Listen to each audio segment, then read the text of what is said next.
Alvin tersenyum. Ibu kayak beramal saja. Apapun yang akan terjadi, pasrahkan saja sama Allah. Bu Retno menggelengkan kepala. Kamu itu ngeyel. Kalau saja kamu dengarkan ibu, mungkin semua akan baik-baik saja. Alvin membalas dengan santai. Maksud ibu apa? Sekarang kita semua baik-baik saja. Walaupun pakaian Sarah aku kasih orang. Lihat, tidak terjadi apa-apa. Ibu terlalu paranoid. Bu Retno menatap Alvin dengan khawatir. Ibu hanya tidak ingin. Sudahlah, jangan dibahas lagi. Bikin pusing. Alvin hanya tersenyum, memeluk Bu Retno. Jangan khawatir, Bu. Tidak akan ada apa-apa. Ibu tenang saja ya. Bu Retno mengangguk kemudian bangkit dari duduknya. Ibu mau ke kamar dulu. Iya, Bu, saut Alvin. Ia menatap ibu mertua yang berjalan ke arah kamarnya sampai masuk. Alvin merasa kasihan pada ibu mertuanya setelah ditinggal Sarah. Bu Retno berubah sering melamun dan menjadi paranoid. Di tempat lain masih di dalam rumah Alvin, tepatnya di kamar pembantu, Siti sedang menyisir rambutnya yang sebahu sambil bersenandung kecil. Tiba-tiba ia ingin buang air kecil. Kebiasaan. Kalau hawa dingin bawaannya pengen buang air kecil terus. Siti selesai buang air kecil dan keluar dari kamar mandi. Dia melihat perempuan berambut panjang berjalan ke taman belakang rumah. Siti mendekati jendela, lalu membuka tirai jendela. Dia lihat perempuan itu duduk di bangku taman sambil menangis. Bu Retno kenapa menangis? Pasti lagi sedih ingat Den Ayu. Aku temani saja barangkali jadi hilang sedihnya, gumam Siti. Akhirnya Siti bergegas ke taman belakang.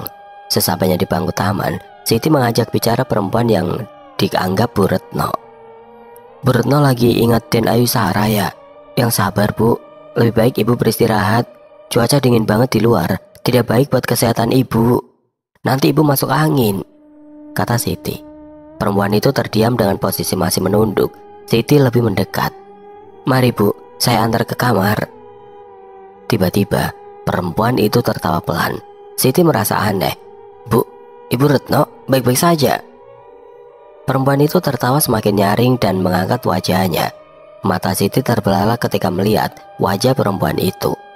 Kuntilanak dengan mata merah mengeluarkan darah yang mengalir ke pipinya yang pucat. Mulutnya menyeringai menampakkan giginya yang hitam dan mengeluarkan lendir berbau busuk. Tubuh Siti terpaku. Kakinya terasa berat, bibirnya bergetar, tubuhnya gemetar, keringat dingin berkucuran. Sosok perempuan itu bangkit dari duduknya sambil terus tertawa mengikik.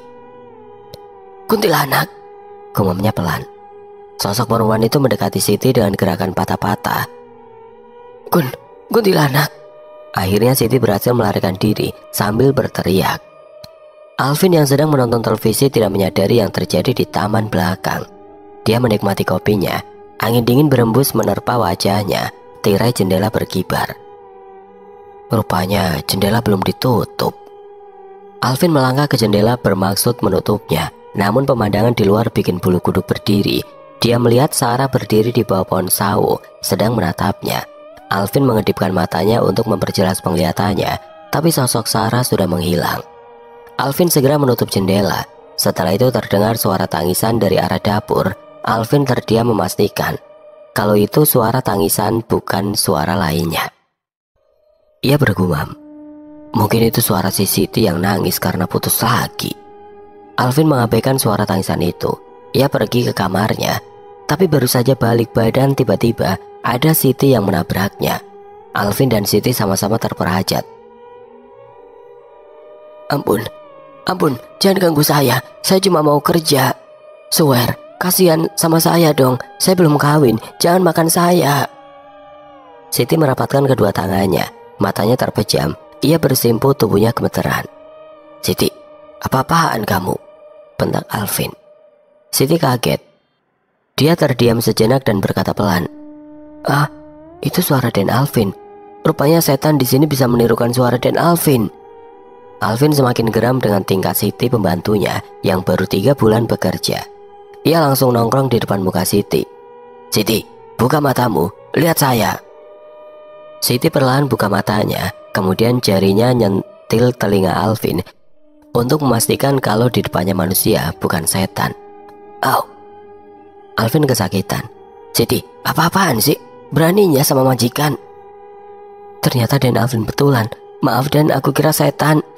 Setan matamu, jawab Alvin kesal. Maafkan saya Den, tadi saya keluar kamar mau ke kamar mandi. Saya lihat ada setan. Ih, serem. Kepalanya retak, wajahnya banyak darah. Udah, jangan terusin. Pasti kamu lagi mimpi. Swear Den. Masalah Mbak Kunti, Siti tidak berani bohong, saut Siti sambil mengacungkan 2 jari bentuk V. Ngawur, dari tadi aku di sini nonton TV, tidak lihat apa-apa. Sana, tidur, udah malam. Masih aja keluyuran. Sumpah Den, ada kuntilanak di rumah ini. Alvin lama-lama geram juga sama Siti. Bukan apa-apa, dengar cerita dari Siti, diam-diam Alvin juga takut. Siti, kalau besok tidak ada sarapan di meja, karena kamu kesiangan, gajimu saya potong. Oh, jangan Den, makanya tidur, udah malam. Baik Den, saut Siti berlalu meninggalkan Alvin. Tiba-tiba Alvin ingat suara tangisan di dapur. Batinnya berkata, kalau Siti dari taman, berarti yang nangis di dapur tadi siapa? Kenapa jadi horor gini sih? Gara-gara si Siti bikin aku paranoid kayak ibu.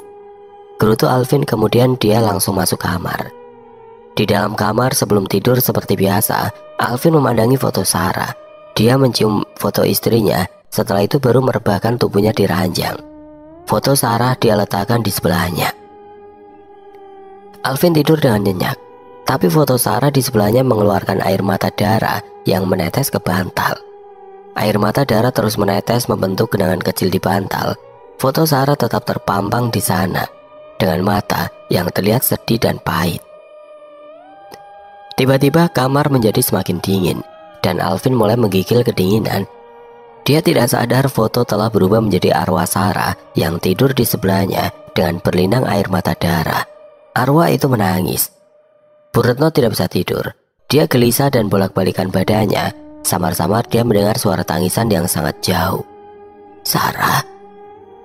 Dia ingat kata-kata nenek buyutnya bahwa jika suara tangisan terdengar jauh, itu berarti setan atau arwah dekat dengan kita. Itu tangisan Sarah. Kasihan sekali kamu nak. Bu Retno keluar kamar mengikuti suara yang semakin keras, semakin dekat. Bu Retno berhenti di kamar Alvin. Ia yakin suara tangisan itu berasal dari kamar menantunya. Bu Retno mengintip dari lubang kunci. Ia dibuat terkejut. Hah? Siapa perempuan yang tidur di sebelah Alvin? Loh, kok hilang? Kata Bu Retno pelan. Ujung mata Bu Retno melihat perempuan berjalan dengan melayang menembus tembok. Bu Retno bergegas melangkah ke jendela. Dia menyingkap tirai jendela. Bu Retno melihat arwah Sarah di teras sedang menatapnya sedih. Astagfirullahaladzim, Sarah, gumam Bu Retno. Sebagai seorang ibu tidak bisa membohongi hati nuraninya. Ia sedih dan menangis setelah tahu arwah putrinya tidak tenang. Tapi sebagai manusia dia tetap ada rasa sedikit takut. Bu Retno menutup tirai jendela, bergegas kembali ke kamar dengan tergesa-gesa. Di dalam kamar dia menangis terseduh-seduh. Sarah, kasihan sekali kamu nak. Bu Retno menangis hingga tertidur lelap. Di rumah Bik Sumi, Mila baru saja menyelesaikan tugas kuliahnya. Gadis muda itu menutup mata mencoba untuk tidur, tapi Mila teringat dengan gaun merah yang dia ambil tanpa sepengetahuan neneknya. Mila mengambil gaun merah dari bawah kasur. Ia mengelus-ngelus gaun itu sambil membayangkan memakainya di acara ulang tahun teman kuliah. Dengan gaun ini, aku akan terlihat cantik. Rama akan bangga jalan sama aku. Tidak sabar rasanya ingin segera pakai gaun ini, kata Mila sambil senyum-senyum. Setelah puas dengan gaun merah itu, Mila meletakkan kembali di bawah kasur. Wah, ngantuk sekali. Mila merebahkan diri. Tidak lama kemudian, dia pun tertidur dan bermimpi. Dalam mimpinya Mila duduk di belakang mobil. Sementara di bagian depan mobil, sepasang kekasih sedang asik mengobrol. Hati-hati nyetir mobilnya, kalian mabuk ya? Tanya Mila dari belakang mobil, tapi tidak ada jawaban. Tiba-tiba sebuah truk menabrak mobil mereka. Mila menjerit, mobil terguling-guling. Mila keluar dari mobil, ia melihat sepasang kekasih itu terkapar berlumuran darah. Sopir truk melarikan diri. Gawat, gua kabur aja, katanya sambil melarikan diri dari tempat kejadian. Mila panik. Ia berusaha menolong tapi aneh, tubuh perempuan cantik itu tidak bisa disentuhnya. Mila frustasi. Ia menjerit, menangis, melihat korban wanita sakaratul maut. Ada mobil sedan hitam berhenti. Perempuan tua keluar dari dalam mobil dengan 2 orang lelaki. Dia mendekati mayat wanita, menangis terseduh-seduh sambil berkata, "Kenapa kau lakukan hal yang memalukan ini? Ibu tidak akan biarkan namamu jelek setelah kau pergi." Mila pikir perempuan tua itu akan menolong korban wanita, tapi ternyata dia malah memerintahkan 2 lelaki itu membawa korban pria dan memasukkan ke dalam mobilnya. Jangan pergi, tolong korban wanita itu, jangan pergi." Mila berlari mengejar mobil sedan hitam yang membawa korban lelaki.